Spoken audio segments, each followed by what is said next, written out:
আসসালামু আলাইকুম।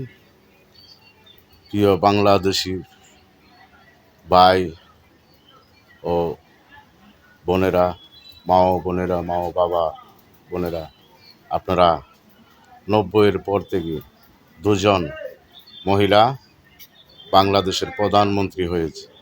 তাদের মধ্যে কে সৎ মা, কে আপন মা, সেটা আচরণেই বোঝা গিয়েছে। বিএমটির বিএমটি থেকে হয়েছে বেগম খালেদা জিয়া, তিনি আপন মায়ের মতো ব্যবহার করেছে।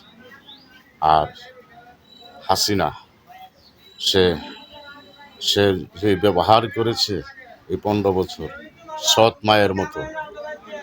মায়ের মতো ব্যবহার করেছে। বেগম জিয়াকে কারারুদ্ধ করে রেখে আবার ফখরুদ্দিন আমলে টর্চারিং করে তারেক জিয়া ও কুকু দুজনকে টর্চারিং করেছে। কুকুর রহমানকে এক পর্যায়ে টর্চারিং করতে করতে ওকে মেরে ফেলেছে। সৎ মায়ের আচরণ কেমন হতে পারে? বাংলার হাজার হাজার মানুষকে সে হত্যা করেছে। আরেকজন তার পিতৃ হত্যার প্রতিশোধ নেওয়ার জন্য ফাঁসির রায় হয়েছে, তার বাবাকে মেরেছে তারা।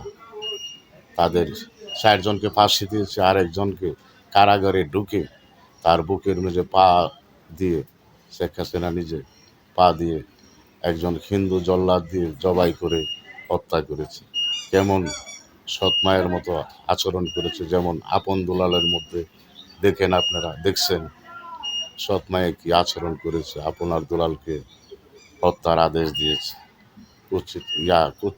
কুচুপির মতো, এই ধাইনিদের মতো আচরণ করেছে, সৎ মায়ের মতো আচরণ করেছে সে।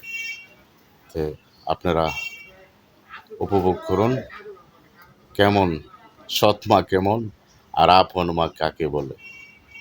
আপন দুলাল গানের মেয়ে বলছে না, আপন মারে মা ডাকিলে ঠান্ডা লয় মোর বুকে, সৎ মায়ের মা ডাকিলে লাথি মারে বুকে।